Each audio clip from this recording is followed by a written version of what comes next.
Hey y'all, it's your girl Mia.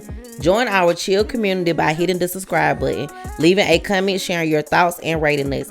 It helps us reach new listeners. Let's make every episode a shared experience. No matter where you are or what you're doing, join the vibes and let's chill, y'all.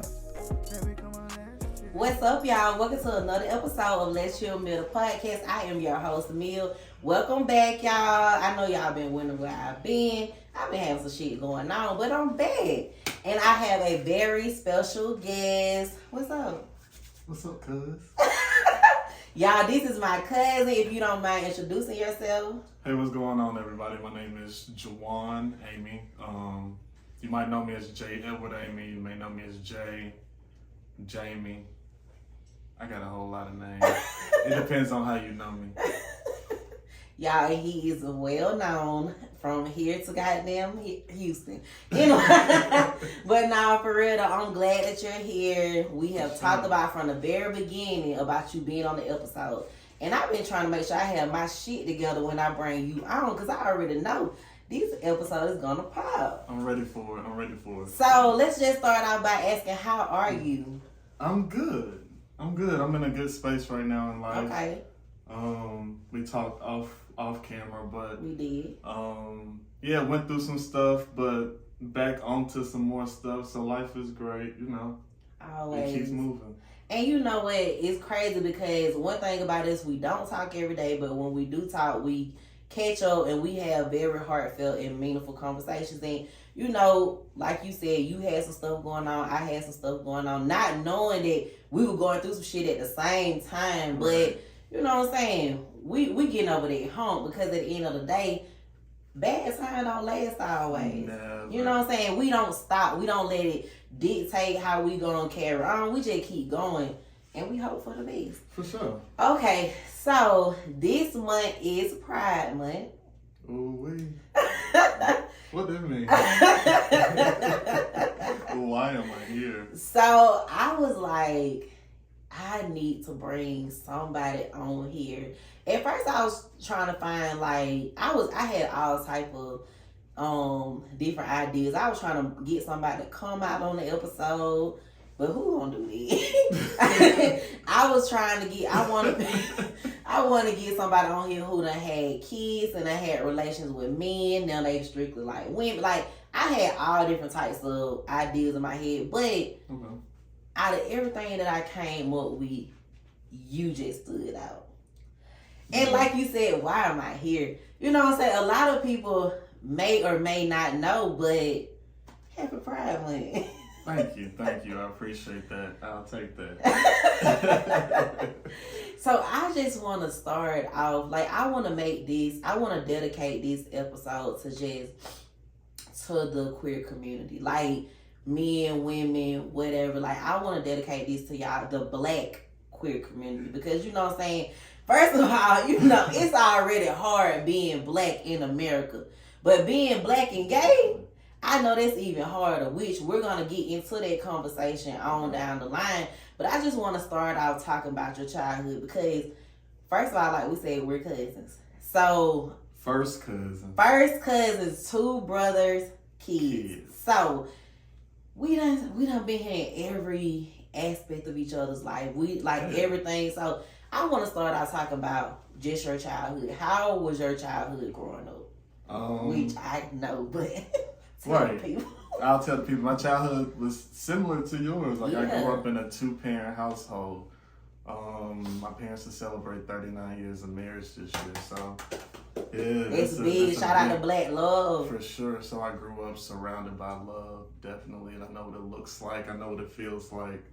And just growing up surrounded by that with affection from my mom and my dad, it just, that's what kind of made me the person I am today. And even how I move to this day is a reflection of how they raised me. So. And you know, it just shows, like, you were raised, like, you know what I'm saying? You was raised right, man. Like, it's just, you know, people just, you can tell, like, when a person was raised right, when they come from a good home. Like, it ain't nothing that gotta be discussed. It's just all about how you carry yourself and everything. So with that being said, you came from a 2-parent home, a mom and a dad. Okay, so let me see, what is the first question I want to ask? Okay, so with that being said, coming from a mom, having a mom and a dad, when did you start feeling different? Because like coming from your parents, when your parents have their child, first thing they thinking about, eventually they start thinking about when my son gets married, when he have kids, blah blah blah blah. So when did you start feeling different and started thinking like, me marrying a woman, maybe they may not be for me? So I always been kind of like different, Yeah. nothing persuaded me. I know, like, I hate the stereotypical mindset of, that boy need to be around his dad, or his mama need to stop cuddling him or coddling him, excuse me. So it's like, that's so inaccurate, because I spent time fishing with my dad, and I spent time sitting in the front of the nail shop with my mama because I didn't want to be there type stuff. You know what I mean? Like, I would go to KB Toys across the, Shane Mall in Union City back in the day. Yeah. So it's like, I didn't want to be doing that either. So it's like, I always been different. I always knew I really didn't I think girls are beautiful. I think women are beautiful. You're always compliment women. Yeah, for sure. Gotta give black women their props every day, especially when they're looking good. So, just always knew I was kind of different, and even like different from like 5 years old. I knew I was different. Yeah, so that's what I want to say, because like 5. I know a lot of times, like there are different conversations like about people being born gay, or like people being molested and it caused them to be gay. Do you feel like you were born this way? No, and I think that when I tell people about like my background, they're like, why are you gay then? You know what I mean? Because I was never molested. I was never touched as a kid. I never did anything against my will. Right. You know what I mean? So do you think you were just born? I honestly think I was born. And you know what? Honestly, like, people say, oh, no, but nothing persuaded me. Nothing made me want to play with my girl cousin dolls back in the day. I wanted to do me that. Being we grew up together. Like, I know from the very beginning that was your choice to play with the girls, play with, like, you know what I'm saying? Like you said, like, it was nothing that you know what I'm saying? It was really nobody. Growing up, I was always trying to be like the person to bring everybody together. Yeah. I knew I was supposed to kick it with the boys. Yeah. I wanted to be around y'all and the girls and what y'all was talking about and what y'all was doing. And it was fun watching them play basketball and convincing y'all as kids, like, let's go watch them play basketball. Yeah. Y'all not knowing, just so I could look like I'm kicking it with my cousins, my boy cousins, but I'm really over here talking to y'all and seeing what y'all got going on. Yeah, that makes sense. Makes sense. So, who was the first person that you came out to? Ooh. Do you remember? And do you remember how old you were? Yeah. The first person I came out to was my brother. And I was 15. Wow. I was 15. And you know what? I thought that you said Mom was the first person that you came out to, but I didn't quite remember that. And by you having a brother, because you have a brother that's a big brother that's your sibling. And y'all relationship is like me and my siblings. Like, y'all don't judge each other about nothing. Y'all love each other wholeheartedly. Y'all are literally best friends. So what was his reaction when you came out to him? I probably won't go into, I'll go into details. So, like, I'm a nerd. Like, I'm a cool nerd. Like, I kick it with the cool kids, but I go home and study. So, like, or not even have to study. I'm just, my mama say I'm naturally smart, but that's what Trina say. Yeah, and I mean, and this how we relate to, because I'm always researching and reading all the fucking time. So yeah, I get it. So middle school, I got into like reading these adult novels. My mama had a whole couple boxes and like upstairs in the attic with just like old Zane books and these novels. So I got into reading these. So probably about the age of 14, I heard of this website called like BGC. And it was like Black Gay Chat for Men or something. Okay. But they had stories and gay stories. Wow. Yeah, so people could write. It was like a whole, it was the messaging people and meeting people. But I wasn't on that. Like, I had a girlfriend at the time, but I would read again, nerd, I would read the gay sex stories about what gay men do. Because I read all these other books for the last 4 years, 3 years of just heterosexual sex. So it's like, let me read about this. Right, crazy. Bad. No, I bad. get no because bad, it's crazy because I was reading those same type of books and it's so crazy because like from maybe like 7th grade all the way up to like 11th grade, I had like 2 other friends. We had notebooks and we would write short erotic stories. And I wasn't even having sex. Like, and we would pack, like, but my imagination has always been so fucking vivid to the point, like, I knew, like, and I had been reading Zane books since I was a kid, you know, like, my uncle, his wife, she had a lot of them, and once I became kind of like a teenager, she would let me borrow them, you know what I'm saying, because it's a part of life, sex is a part of life, and they were love stories. That's how she was looking at it. It wasn't like no, some horny ass shit. It's like, it's a love story. Mia gotta grow up, Mia's gonna fall in love so she can read the book. So I was writing all type of erotic stories. It's funny because Victoria always tells me she still had one of those notebooks. Oh, wow. And I really want the notebook because I really want to see what my mind was in 9th grade. That's crazy. But, yeah, so, and oh my God, so we get off topic. But anyway, my bad. Go ahead. Go ahead. Okay, so you was reading the stories, you were the gay stories and everything. So how were you feeling while you were reading those stories? Were you aroused? More aroused than the regular stories. Okay. Definitely. Yeah. Not only, I don't know if it was because I was sneaking and doing it or because I was just like, oh my God, this sounds like, you know what I mean? Because I never saw it, so it's like my vision was just, what I was thinking, what was going on. It was like, I think I like that. So on that website with the chats and the stories, so did they also have like porn? No, it was no porn. It was kind of like, I think now they have like Grindr and Jacked and all those other apps. So it was like an app before it was a website. Okay, because you know I'm like the last of the old school. Yeah, like, the internet was new and that type of situation. Past chat rooms, but it was like the first like little website. I remember I used to go and stay at some girls that went to my church house. We used to spend the night at the house and they used to spend the night at mine too. And I remember the last time I spent the night over there. I woke up and the sisters, they were watching gay porn. They were watching gay porn and I mean, I'm looking, so they're like, Mia, come over here and, you know, come watch me with that. So I'm looking at it and I'm like, y'all must be gay. You know me now. I'm just open. No, we're not gay, this and that. But, you know, there's nothing wrong with women loving on women sometimes. And, you know, because women can do stuff for each other that a man can't do. I'm in like 9th grade at the time. No, I was in 8th.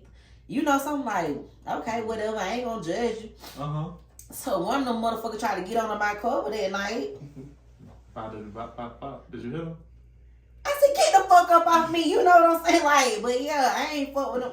But to fast forward now, like, they're both like married to women and everything. Wow. Yeah, they are who they are, and it is what it is. Like, but I always knew that they would be, and they came from pastors.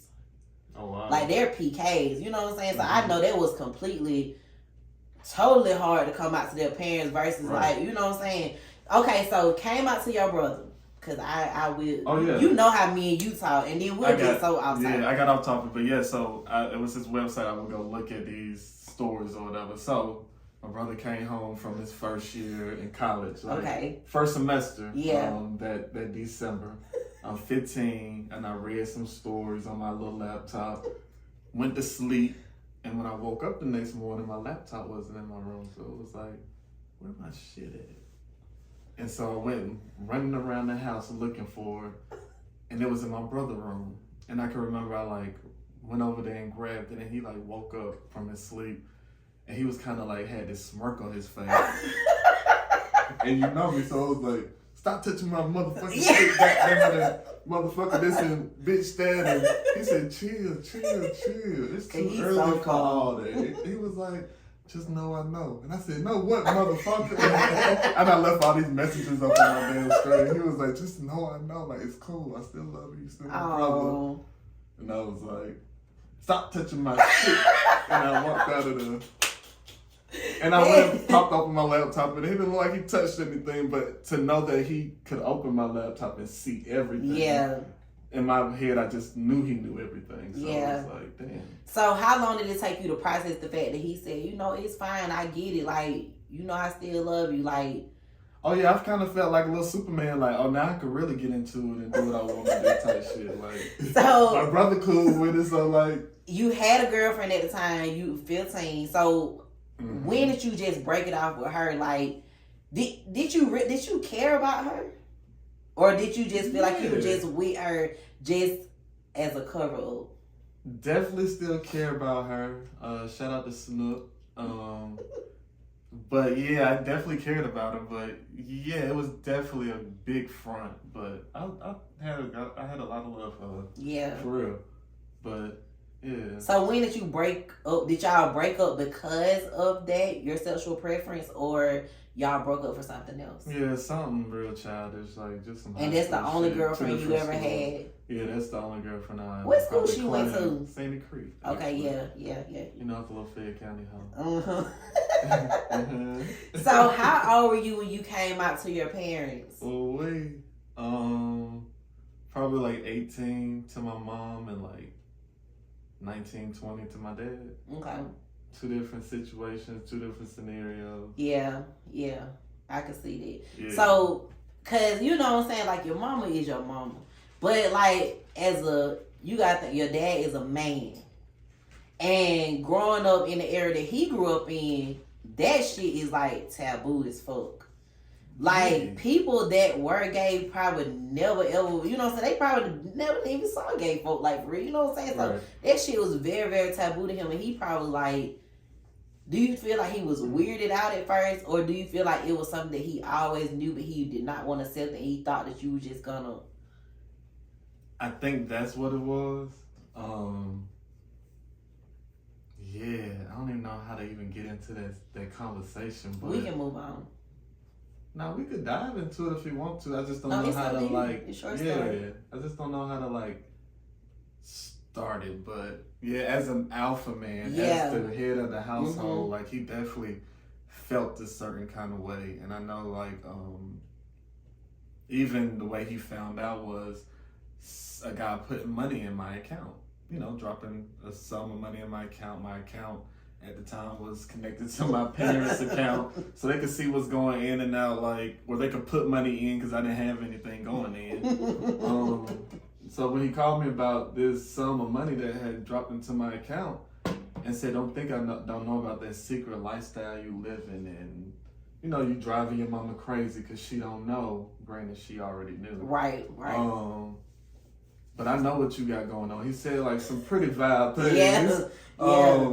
And then I kind of like broke him down by saying, everybody know but you. Yeah. And I think that he probably felt more of a type of way that I didn't tell him. Yeah. As opposed to, And do you think that some dads, like they at first like blame themselves and feel like they failed as a father or something, like when their son comes out? Because they want you to be a certain type of way, but you cannot you can't make your child do shit or be a certain type of way. You can only raise them according to how you know how. And I'm only laughing because my dad is your uncle. So in my head, I can imagine my dad, you asking that question, and my daddy is in my head saying, hell no, goddamn, don't make me no motherfucking way. You know what I mean? Like, he don't care. Like, that's my daddy. My dad would say that just those words. Right. I raised the best way I goddamn could. You know what I mean? That's what I'm thinking in my head. Like, I know. But then I think he brags on me. So then I think he say, I might got a gay son, but that motherfucker went to school and graduated from law school and got a good job. I'm thinking about Uncle James, but I gotta ask the question for the people. But okay, I forgot about the people. I'm sorry. Because hell, no, I don't give a fuck. Hell, when would have got them law school? Like, you know what I'm saying? He don't care. He ain't in my pockets. Right, like shit. I ain't gotta take care of goddamn man. You know what I'm saying? Like, I already know that, but for the sake of the audience. I hope y'all can catch how my daddy is in that little 30 seconds. Yes, y'all. Oh my God. Okay. So I remember, you know what I'm saying, like growing up, like you said, you always have been different. And it was always, you know what I'm saying, being on the dirt road, you had to have very tough skin. Very, very tough skin, all of us. Because I'm not even gonna lie to you, a lot of shit that I didn't really think bothered me growing up, it came up in therapy. Mm-hmm. And it's just like, shit will affect you. So, you know what I'm saying, growing up, all that, I remember when you was coming home. You had your friend with you. Big mama ended up dying. And you had to bring your friend over there. Mm-hmm. How was that? You know what I'm saying? From going to like, because I remember some of the cousins, you know, you got people that I already know. That you already about know. You know right. Your family member. Right. And it's okay. It is what it is. Of course I knew because you told me. But you got certain people that in their head one that got all the hoes. Like I'm still hearing all the nigga cousins like one that got all the hoes, one that got all the bitches. This one out in Houston with no hoes. I gotta get out in Houston with no hoes with one. Oh, I also know about one as well. So you knowing that they really don't know your sexual preference yet, and you're having to come over there during this tragic event with your significant other. Like, how did you feel knowing that you were going into that just head on?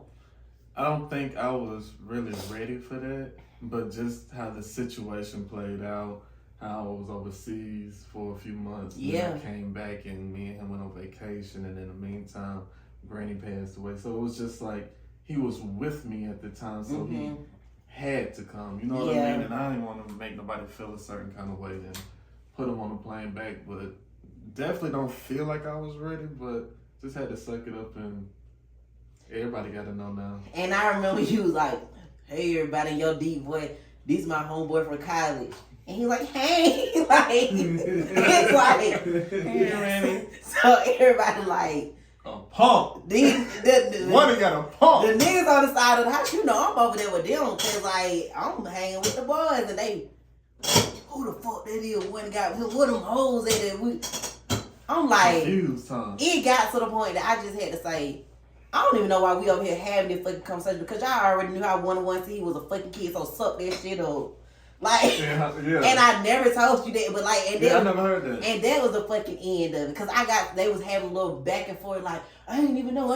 Yes, the fuck you did, nigga. You just didn't want to accept it. Yeah, I mean, if you know me, you knew. Even if I didn't say anything, and I probably almost lost some friends, like, by not telling them. And that's what I wanted to ask, like, you know what I'm saying, going into a situation where people didn't know, and then they just found out, or however they found out along the way. Did you lose friends that you never gained back? Never lost any friends. Some bonds got tighter, but definitely some friendships was like on the rocks for a period of time. Okay. So did you have people like, I knew it the whole time, or your friends, did they just embrace it, or what? Yeah, everybody embraced it, but I did have those friends like, I knew it the whole time, and why you didn't tell me, and why I had to find out another way, and you know, certain shit, like the way I move, again, the way I was raised. Like, even doing this whole podcast, I'm private, so it looks like I'm outside, it looks like I'm in the club, it looks like I'm always in a different city, which I am, but I'm private. You don't know what I'm doing. Yeah, and you don't know nothing. You don't know how I'm saved. Like, right, you really post a glimpse of your life, and it's like, I've actually had it. It's funny because when I was writing out my notes and stuff for today, I thought about this time. This girl, you had posted a picture of your tongue, like, y'all, he got the longest tongue in the world. The longest, like, he could be in the Guinness World Book of Records. But call me. She wrote me, and she was just like, your cousin Jawon, or Jay, or whatever she called, she was like, he is just so fine. And I was like, yeah, you know me, I'm like, shit, all my cousins, we all look good. Look at me. And she was like, no, I really think I like him though. Like, I would love for you to introduce us. And I was like, no, I don't think I want to do that. And she was like, you don't think I'm good enough for your cousin? And she was like, I know I didn't go to college and all this and that. And I was like, nah, she didn't do all that. Yeah, I was like, it's not that, you just not his type.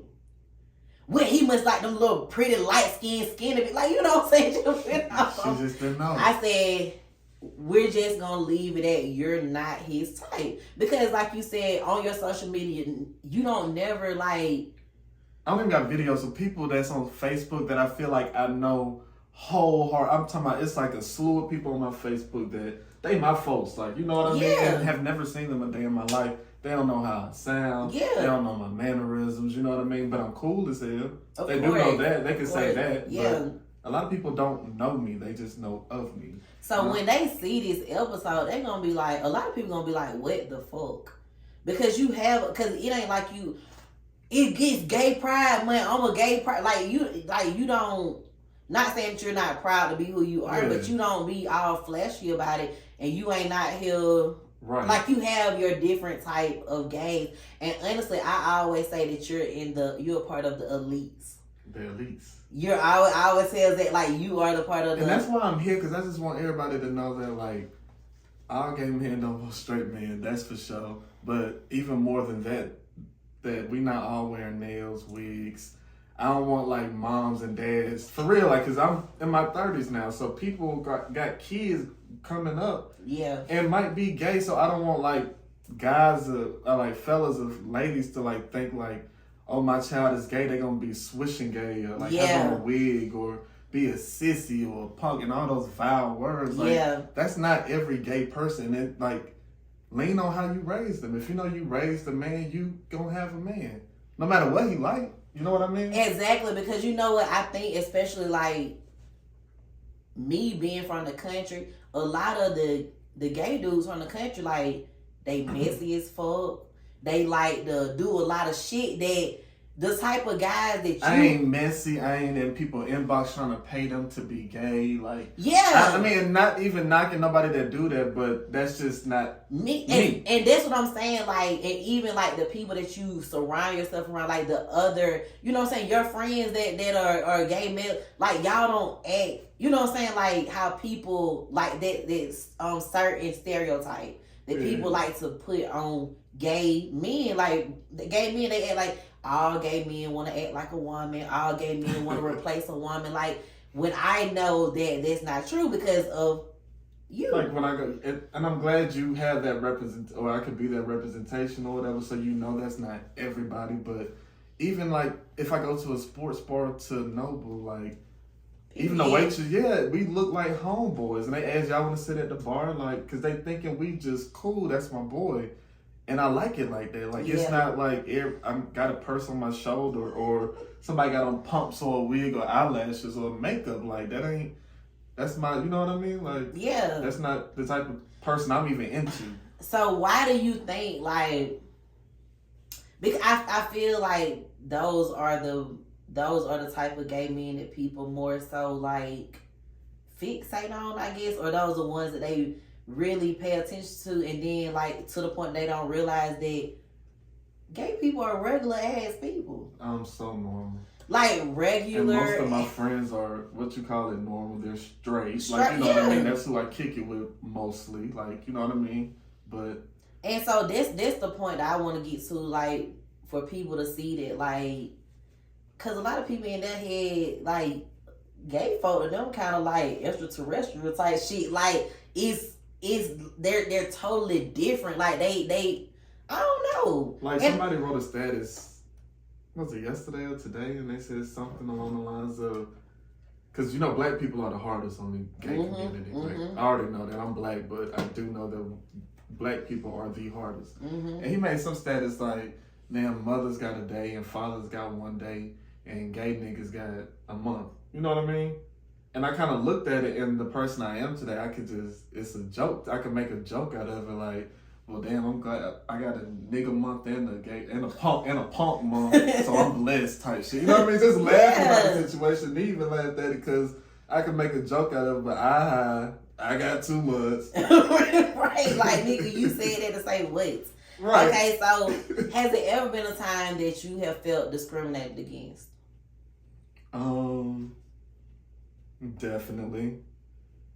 Definitely felt like I've been discriminated against, but it hasn't been blatant or someone, I guess, again, the way I move and the way I like form relationships with people, that people don't fuck me over too many times. Right. So, but I do know for sure I've probably been discriminated against a handful of times, just because I didn't know if I was black or because I was gay or because I was, you know what I mean? And I had straightened up by the time I was in high school anyway, so I wasn't, you wouldn't know unless I told you. Yeah. And I mean, that's the thing, like, people, I don't know, like, I just want this whole episode, like, once people get done listening to the episode, I want them to realize, like, you know what I'm saying, the shit ain't as bad as people try to make it seem. It ain't, like, when I tell y'all, like, talk to James, Amy, if y'all got a question, my daddy gonna tell y'all that shit is not like a gay, it's not a disease. Like, he is alright. Like, he's successful. It ain't hinder him from doing anything. Now, granted, everybody don't have the same mindset I have, so you got to know who that person is and know who you are. But even I know for me to go to law school, I couldn't be in Atlanta and go to law school. Right. I still got my hands in so much shit around the city that people don't know about. Right. That I had to get away. Right. I had to get a fresh start. And I ended up down there in the strip clubs with my folks and doing credit repair and making money on the side and living on the 28th floor in a high rise in law school with no motherfucking job. Like, period. But made it happen. Period. Like, you have lived, man. So I want to talk about your first gay relationship. Ooh-wee. How was it? Like, first of all, how did you and this person meet, and how did you realize that this was a person that you wanted to court? My mama don't even know this story. So went to Camp Creek, 15, to get some Jordans. Because you had to stand in line back in the day. Yeah, that was the day. It was cold. My mama was in the car, not worrying about what the fuck I got going on that early in the morning. And met a dude in the line that was in front of me. And you had to go in the store like 2 at a time at the time. So you were 15 and he was how old? He was, at the time, he was 21. Okay. So we ended up going in the store together. He was 11, I was 12. We was talking the entire time, so he was like, hey, let's exchange numbers before we walked outside the store. Exchanged numbers, and was really texting up until I got my license that Tuesday at the MLK. You know what I mean? I turned 16 and it was a year and a day, and I was driving to Camp Creek. Camp Creek was brand new, so we had a house, a Benz, the whole 9, like, behind Camp Creek Marketplace at the time. So I was like, oh, y'all hit jackpot. And you always do. Yeah, that was my first for real. And so how was that experience? Like, going from, you went from a relationship with a female to now you're in a relationship with a guy. Like, how was that experience like? I was grown. And my parents didn't worry about me, and I thank God that nothing happened to me, but my brother was out of the house. He was in college at Georgia Southern, hours away. And I was here a straight A student with 2 jobs, working at the funeral home and the YMCA, and had a little motion going on, getting out of school at 11:30. Should have been trying to take some college classes if I knew what I knew now. But I was just being grown at the time, and thankfully nothing happened to me. But the experience was cool.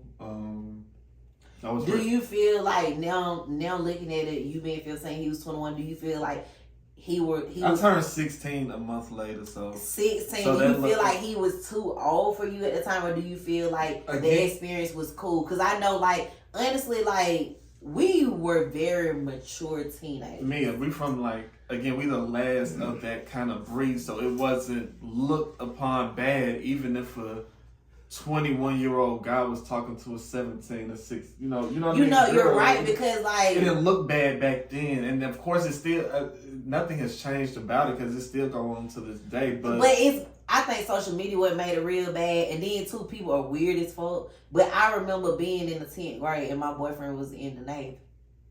grown as hell. So it's just, and my parents like was okay with it. Like, you know what I'm saying? They Right, my mama and daddy didn't know at the time. Right. But you know what I'm saying? I if I was a girl, I don't think my guy had all that he had and was doing all that he was doing, I don't think my parents would have tripped that hard. Right. Because that's how mine looked at it. He was a good guy. He was a good person. Right. He had a good head on his shoulder. He he was in the Navy. He was doing his thing. Like, so they supported it wholeheartedly, you know? So, yeah, I can see that. So, I want to talk about queer love versus straight love. Because it's just straight piss out here in the goddamn love pool. You know what I'm saying? Like, don't get me wrong. I still got my man, y'all. You know what I'm saying? We still rocking. Almost at our little 1 year anniversary. You know, shout out to my baby. But anyway, it's still piss. It's, you know what I'm saying? Dating is hard. Uh-huh. I know me coming from me being a woman dating men, like, it's hard. Niggas, they lie. They are manipulative. Not all of them. But, like, it's fucked up to the point that, like, now a lot of women are the breadwinners. Like, my previous relationships, niggas always presented themselves because, like, for some reason, niggas just think I got plenty of fucking money. I mean, at the end of the day, I know how to make shit happen for myself. And that's just me. But, like, I realize, like, a lot of times when niggas feel like you got your shit together and they feel like, a lot of times they feel like they can just come in, they ain't gotta help you, they can just, you know what I'm saying? And that ain't gonna work with me. And then you come to find out how they always say that the bitch looking for help, it really the nigga that need help. He the one who need everything, you know what I'm saying? Want to drive your car, they present that stuff. When you first meet them, they drive a nice ass car. 3 months later, you find out that auntie shit. Right, that they borrowing. So how is it, you know what I'm saying? Like I said, it is difficult because I've seen and I've experienced like several failed relationships because like it's just like people are not authentic. They not who they say they are. They try to act like they one way. Then once they get comfortable, you realize they ain't shit. Yeah. So is it like that? Yeah. In the queer community. For sure, and it's worse because they fall in love in prejudice days.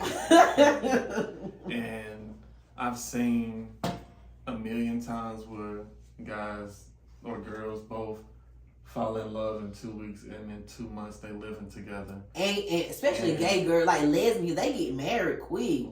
It scared me. It scared the hell out of me. Like, and that just is because I guess I grew up surrounded by, again, love. So I know what love truly looks like.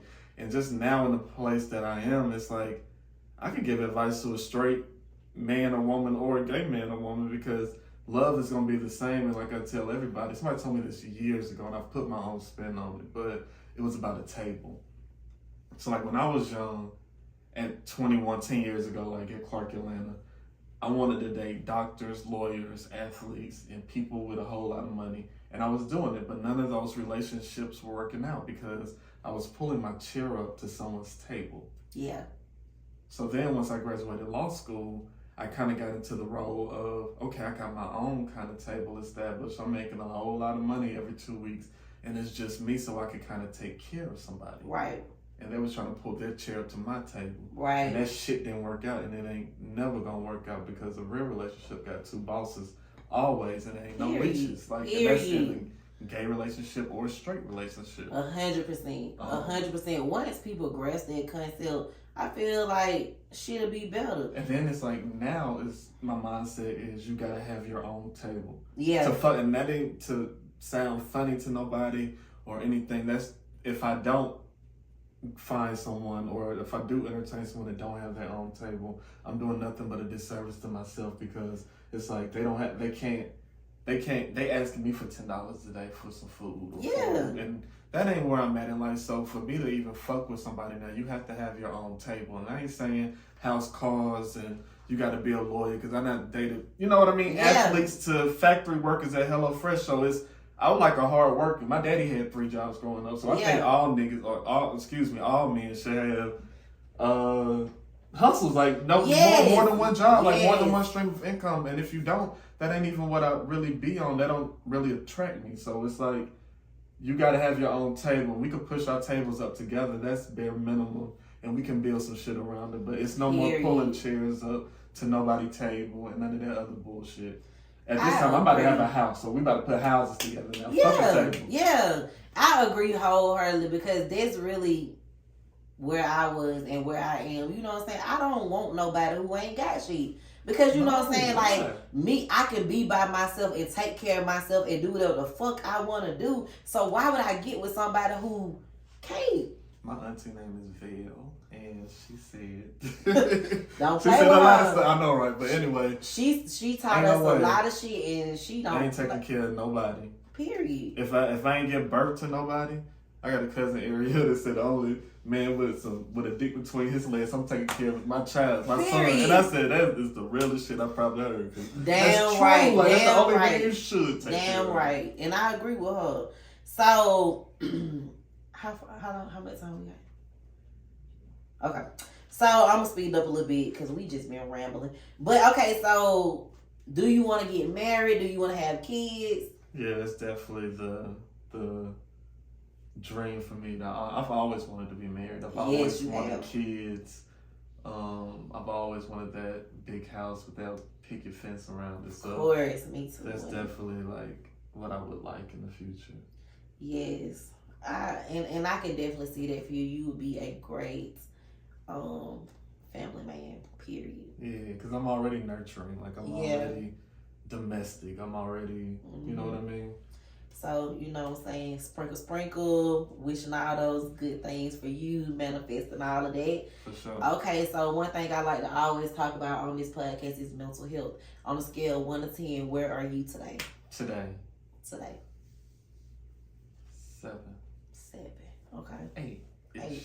Yeah, I give it 8. Okay. I'm in a good space, for real, so that's good. That's good. And it's like, when I'm in a good space, I don't go past like 8.5. I don't feel like 8.5 is my best for some reason. Like I don't ever feel like I'll ever be at a 9. I get 9 sometimes. I don't know if I ever had a real 10, and maybe if I like have everything, you know what I mean? In 10 years, if I wake up and I'm married and I have kids and I have the house I want.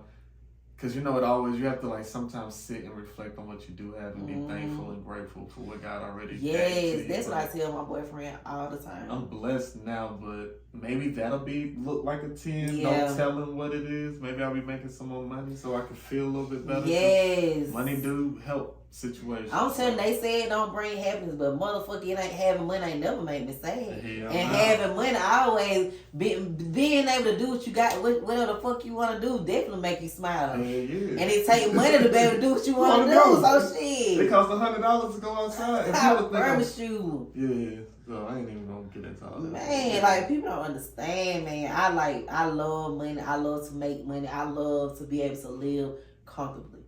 I like a savings account. Yes. I like to date people with a savings account. Yes, like all of that. So I'm at a smooth, I think I'm at like a 7. I'm cool, you know, okay. I'm calm. I'm just taking life a day at a time, and you know, I'm still not working, y'all. But I will be working soon, you know, I'm out trying to figure out things. So I feel like if you over 5, then you're doing all right. Yeah, that's always my thing. Over 5 is always good for me. So I'm just at a 7.0. So we always do the song of the week. Dun, dun, dun. What is your song of the week? Feel good song of the week. Feel good song of the week. You My Everything been in my rotation the last couple weeks, so that's definitely gonna be my song of the week. Babe, I love you. Hey, You My Everything. Okay. They can never make me hate Drake. I know they can't. Like, all that shit was going on, I was really wondering how you felt about all the Give a beats. damn about it, because they can never hate Drake. Ever. My song of the week is Tink and Summer Walker's Songs About You. Ooh. They released that maybe like a couple weeks ago. Gotta listen it's to a banger. It's a banger, man. Like, I I gotta listen to You it. know, Tink, she's more on her toxic love type shit. But that's the type of music she make, and that works for her. And I'm not a toxic lover, but I love toxic music. I love good music. It sounds good. Her and Summer Walker together is especially when somebody got their heart broke like that. Oh my god, yes. And the shit she just went through, you know what I'm saying? So yeah, she about to release Winter Diaries. What, 4? This will be number 4. So I know that she gonna be so good. Cause her and Hitmaker, you know, they broke up and everything. He played the fuck out of her. So I saw stuff in the blog. So. Yeah, so I know she's about to And I feel like he was kind of fucking with her identity a little bit because we used to a certain type of team, and I know he was trying to help her elevate, but the shit he was producing, it wasn't her style to me. Okay. It was good, but it wasn't great. So I can't wait to hear, you know what I'm saying? Yeah. And I know it ain't gonna be like no Summer situation where she still let her baby daddy produce her shit. Tink probably said, fuck this nigga. But I think they made up. Who? I think that's what I seen in the blog. Tink after they and Hitmaker. After they did add that little ruffle scuff. You know what they probably did, and you know if they did though, they would probably they would be better off as like just fuck from time to time, whatever. Make y'all music. Y'all ain't gotta be together. Right, y'all ain't gotta be together. Cause he ain't trying to be on it. Yeah. Just making music and whatever. Like shit. Okay. Last but not least is the affirmation of the week. Okay. And it's Pride Month, and y'all also. Once this episode air, you know, Juneteenth will be over, but happy Juneteenth. Happy Juneteenth. Happy Juneteenth. Happy Father's Day that just passed. All that good stuff that has went on for the month of June. Like, yeah, happy all that. So the affirmation for today is, we have to be visible. We should not be ashamed of who we are. And that's by Sylvia Rivera. Be who you are for your pride. I know that's right. Period. And this is this is just straight for Pride Month. Like, we have to be visible. We should not be ashamed of who we are. And I agree with that wholeheartedly, 100%. Be who you are, love who you are. As long as you ain't out here fucking with kids and stuff. You know what I'm saying? You are right with me. Kids and animals and all that other shit is off limits. But if you try to live right, like, I don't give a fuck what you got going on. Right. Who you loving on. Yeah. As long as ain't nothing that you shouldn't be loving on. Yeah, as long as ain't no weird shit going on. You know what I'm saying? Be who you are. Be who you are. Is there anything you would like to add? I have enjoyed this whole I've enjoyed episode. it too. I was nervous, but it was like it just flowed and we just talked. And yeah, and you know, I'm actually sober today, and I hardly ever do sober episodes, but I knew I could do it sober with you because we're cousins, we family, we talk all the time. Yeah. Some people I be having like, let me get my shit together, but I'm good. You know what I'm saying? Just staying hydrated today. I know that's right. So, our hearts and minds clear. We good. Thank you. Thank y'all. Invite me back if you ever need me, because I got, I'm plugged in with a whole lot of shit, so, I can, give my advice on stuff. Yeah, like, need me. We're definitely going to do this again. I'm going to bring you in on a panel conversation. I got to get my schedules right so we can just start pumping out these episodes. Thank y'all for sticking beside me, y'all. You know what I'm saying? Like I always say, it is a marathon, not a sprint. You know what I'm saying? We just got to keep going and keep learning, and it's trial and errors. But I'm not going to stop, because this is my shit. Like, this is my passion. This is what I love. I can remember before you even got this room together, you was like, this is what's going to be, like, my podcast room. So to come in here and look at it, it's beautiful. And it's like, God damn, cuz. It looks good. Because, it was nothing in here when I showed you. And it looks good, so I'm proud of it. So keep going. Hopefully, we go viral. Period. Thank you so much. I thank you for coming being on the show. I'm so proud of you and all your accomplishments. And always, I wish you the absolute best in everything. Y'all, please follow, subscribe me on IG, TikTok, YouTube, at Chill Mill the Podcast. This has been real. Thank y'all for chilling with me. All right. Know some of your deepest secrets. Tell me about all of the people that been creeping. It's your story so you can tell it how it happened. Just make sure that you keep it real and don't be capping. So come on, let's chill. You chillin' with me, so you know it's gonna be a thrill. No matter the topic, we can go deeper than the well. Just keep it 100 and let them know just what it is, yeah. Let's